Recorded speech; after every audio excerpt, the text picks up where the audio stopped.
ഇനി മലപ്പുറം നഗരസഭയുടെ മാതൃകയാക്കാവുന്ന ഒരു പദ്ധതിയെക്കുറിച്ചുള്ള റിപ്പോർട്ട് അല്ലേ? അതെ. വിശക്കുന്നവർക്ക് സൗജന്യ ഭക്ഷണം എന്ന ലക്ഷ്യവുമായാണ് മലപ്പുറം നഗരസഭ അക്ഷയപാത്രം എന്ന പദ്ധതിക്ക് തുടക്കമിട്ടത്. വ്യവസായ മന്ത്രി പി കെ കുഞ്ഞാലിക്കുട്ടിയാണ് പദ്ധതി ഉദ്ഘാടനം ചെയ്തത്. പണം നിങ്ങളുടേതാണെങ്കിലും വിഭവങ്ങൾ സമൂഹത്തിന്റേതാണെന്ന സന്ദേശം പകർന്നു നൽകുന്നതാണ് മലപ്പുറം നഗരസഭയുടെ അക്ഷയപാത്രം പദ്ധതി. മലപ്പുറം കോട്ടപ്പടിയിലും കുന്നുമ്പിലും സ്ഥാപിച്ച ഫ്രീസറുകളിൽ ആർക്കും ഭക്ഷണപ്പൊതി നിക്ഷേപിക്കാം.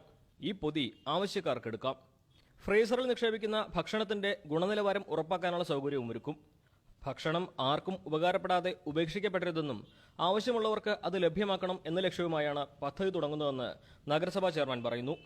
ഹോട്ടൽ ആൻഡ് റെസ്റ്റോറന്റ് അസോസിയേഷനുമായി സഹകരിച്ച് ഭക്ഷണം ചുമരിലുണ്ട് എന്ന പദ്ധതിയും നഗരസഭ ഒരുക്കുന്നുണ്ട്.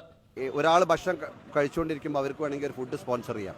അപ്പോൾ ഒരു ടോക്കൺ അടിച്ചിട്ടുണ്ട്, ബ്രേക്ക്ഫാസ്റ്റ് ലഞ്ച് എന്ന് പറഞ്ഞിട്ട്. ഇത് സ്പോൺസർ ചെയ്യുന്നതോട് കൂടി ഈ ടോക്കൺ എടുത്ത് അതിൻ്റെ ചുമരിൽ വെക്കും. അപ്പോൾ ഈ ആർക്ക് വേണമെങ്കിലും ഭക്ഷണം കഴിക്കണമെങ്കിൽ ഈ ടോക്കൺ എടുത്ത് അവർക്ക് ആ ഹോട്ടലിൽ പോയി, അതാത് ഹോട്ടലിൽ, അതിൻ്റെ മുന്നിൽ എല്ലാ ഹോട്ടലും ഇതിൽ ഭാഗമാണ്. കോട്ടപ്പടി താലൂക്ക് ആശുപത്രിയുടെയും കുന്നുമ്മൽ സഹകരണ ആശുപത്രിയുടെയും പരിസരത്താണ് അക്ഷയപാത്രം ഫ്രീസറുകൾ സ്ഥാപിച്ചിരിക്കുന്നത്. ഇതിന്റെ സുരക്ഷ ഉറപ്പാക്കാൻ ജീവനക്കാരനെയും നിയോഗിക്കും. ഫ്രീസറിനടുത്തു തന്നെ ഭക്ഷണം ചൂടാക്കാനുള്ള മൈക്രോവേവ് ഒരുക്കാനും ഉദ്ദേശമുണ്ട്. 3 വർഷം മുമ്പ് നഗരസഭ നടപ്പാക്കിയ വിശപ്പുരഹിത നഗരം പദ്ധതിയുടെ തുടർച്ചയാണ് ഇവയെല്ലാം. ഏഷ്യാനെറ്റ് ന്യൂസ്.